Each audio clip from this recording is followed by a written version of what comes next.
আসসালামু আলাইকুম সবাইকে।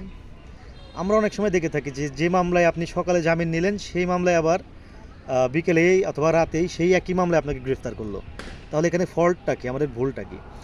আমি এর আগে বলেছি যে কেন ওয়ারেন্ট হয়, কেন সমন হয়। তো ওয়ারেন্ট হইলে আমরা কিন্তু বিভিন্ন জায়গায় পালিয়ে থাকি, কোর্টে ধরা দিই না। কিন্তু পরবর্তীতে একটা পর্যায়ে গিয়ে কিন্তু আমরা যখন পালিয়ে থাকতে সক্ষম না হই, তখনও কিন্তু আমরা ঠিকই আইনজীবীর মাধ্যমে কোর্টে গিয়ে জামিন নিয়ে থাকি। তো জামিন নেওয়ার পরে দেখা যায় জামিনটা কোর্ট টাইমে সকালেই হয়ে যায়। জামিন হওয়ার পরে আমরা চলে যাই যে জামিন হয়ে গেছে, অনেক দিন বাসায় যাই না, তো আজকে বাসায় যাই। তো বাসায় গেলেন, দেখলেন যে সকালে জামিন নেওয়ার পর বাসায় চলে গেলেন, কিন্তু প্রয়োজনীয় যে কাগজটা, অর্থাৎ জামিন নেওয়ার পর যে আপনাকে যে কাগজটা দেওয়া হয় সেই কাগজটা আপনি নেন নাই।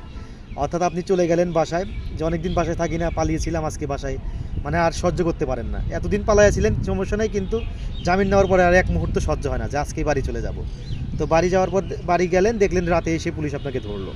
তো কেন ধরলো? জামিন নেওয়ার পরে আমাদের কোর্ট থেকে একটা কাগজ দেয়, যেটাকে বলা হয় হলো পরোয়ানা ফেরত কিংবা রিকল বলা হয় আর কি। এই কাগজটা আমাদের কিন্তু খুবই জরুরি একটা কাগজ। অর্থাৎ ওইখানে ম্যাজিস্ট্রেটের সিল স্বাক্ষর সহ সব থাকবে, যে আপনার পরোয়ানা ফেরত যেটাকে বলা হয় রিকল।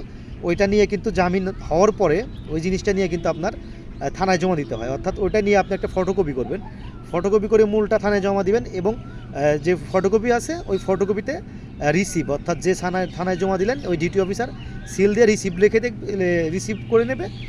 ওই মূলটা জমা দেওয়ার পরে ফটোকপিটা নিজের কাছে রেখে দিবেন, এবং ওই ফটোকপিটা আরও দুইটা ফটোকপি করবেন।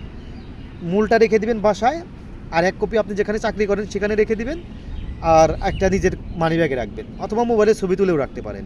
কারণ এমনও হতে পারে যে আপনি থানায় জমা দিলেন, কিন্তু যখন ওই ডিউটি আপনার নামে তো ওয়ারেন্ট হয়েই আছে, পরোয়ানা যদিও জমা দেন, কিন্তু ওইটা তো পুলিশদের কাছে রিপোর্ট থাকে যে এতগুলো আসামি ওয়ারেন্টভুক্ত। তো যে পুলিশের কাছে কিংবা যে আয়ের কাছে আপনার ওয়ারেন্টের কপিটা আছে, তার কাছে হয়তো আপনার রিকলটা যায় নাই। তো যদি আপনি অন্য কোথাও থাকেন কিংবা আপনি অফিসে থাকেন, আপনাকে যদি সেখানে গিয়ে গ্রেফতার করতে নেয়, তাহলে আপনি ওটা দেখালে কিন্তু আপনার ছেড়ে দেবে। আবার দেখা গেল আপনি রিকল জমা দিলেন না, রিকল নিলেনও না, বাসায় গেলেন, রাতে পুলিশ চলে গেল আপনাকে ধরার জন্য। তো আপনি বললেন যে আমি তো জামিন নিয়েছি, তখন পুলিশ বলবে যে জামিন নিয়েছেন, তাহলে রিকল কই? তো তখন আপনার কাছে রিকলও নাই, কিন্তু তখন তো মাঝরাত, আপনি আইনজীবীকে ফোন দিলে আইনজীবী ফোনটা ধরতে নাও পারে, দেখা যাবে যে আপনি অনেক বিপদে পড়ে গেছেন। তো আশা করি যদি আপনি যখন আপনারা জামিন নেবেন, অবশ্যই জামিন নেওয়ার পরে তাড়াহুড়া করবেন না। কারণ এই রিকলটা পেতে পেতে কিন্তু দুপুর পর হয়ে যায়, অর্থাৎ 3-4 ঘন্টা সময় লেগে যায়। কারণ ম্যাজিস্ট্রেট সাহেব, জজ সাহেব ওইখান থেকে এজলাস থেকে নামবে, তারপরে স্বাক্ষর করে তারপরে কিন্তু আপনাকে দেবে রিকলটা। এই জন্য জামিন পেয়েই বাড়িতে যাবেন রিকল না নিয়ে, তাহলে কিন্তু ভুল করে ফেলবেন। আশা করি আমরা এই ভুল কখনোই করব না। এই ভুলের কারণে কিন্তু আমাদের অনেক সময় আবার যে মামলায় আমরা জামিন নিলাম সেই মামলায় কিন্তু আবারও আমাদের গ্রেফতার হতে হবে। এই বিষয়ে আমরা অবশ্যই সচেতন থাকব। ধন্যবাদ সবাইকে।